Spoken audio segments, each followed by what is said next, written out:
ஒரு பெண் வீட்டை விட்டு வெளியே வரும்போது அவகிட்ட இருக்க வேண்டியது ஒரு பாதுகாப்பு உணர்வு. நான் நம்புற ஒண்ணு என்ன காப்பாத்தோன்ற நம்பிக்கை. அந்த நம்பிக்கையை தான் ஒரு நாள் ஒரு கவர்ச்சி பொம்மை மக்களிடம் விற்றது. பெண்கள் பாதுகாப்பை 100% உறுதி செய்வோம். மக்கள் நம்பினாங்க, வாக்களிச்சாங்க, அதிகாரத்தை கொடுத்தாங்க. ஆனா அந்த வாக்குறுதிகள் என்ன ஆச்சு? குற்றங்கள் அதிகரிச்சிட்டு இருக்கு, பெண்களுக்கு எதிரான வன்முறைகள் அதிகரிச்சிட்டு இருக்கு, சட்டம் ஒழுங்கு சந்து சிரிக்குது. ஆனா அரசாங்கம் மட்டும் அந்த அமைதி, ஒரு தாயோட பயத்தை புரிந்து கொள்ளாத அமைதி, ஒரு தந்தையோட தூக்கம் இல்லாத இரவ புரிந்து கொள்ளாத அமைதி. அதிகாரத்தை அடையறதுக்கு மக்களோட பயத்தை பயன்படுத்துறது. அதிகாரம் கிடைச்ச பிறகு மக்கள் எக்கேடு கேட்டா எனக்கு என்னன்னு கேக்குறது. பெண்களுக்கு பாதுகாப்புன்றது ஒரு தேர்தல் மேடை வசனம் இல்ல. ஒரு சட்டம் ஏற்றினா மட்டும் அது கிடைச்சிடாது.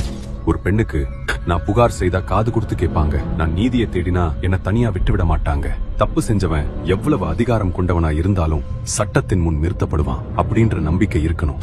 இப்ப கேள்வி, குற்றங்கள் நடந்ததான்றது மட்டும் இல்ல, குற்றங்கள் நடந்த பிறகு அரசு என்ன செய்ததுன்றதும் தான். பாதிக்கப்பட்டவங்க பக்கம் நின்றதா, குற்றவாளிகளை தேடியதா, அல்லது குற்றங்களோட எண்ணிக்கையை பத்தி பேசுறதுக்கு பதிலா தன்னோட கவர்ச்சியையும் பொய்யையும் புரட்டையும் வைத்து கண்ணீர்ல அழுறவங்களை மறைக்க முயற்சி பண்ணியதா?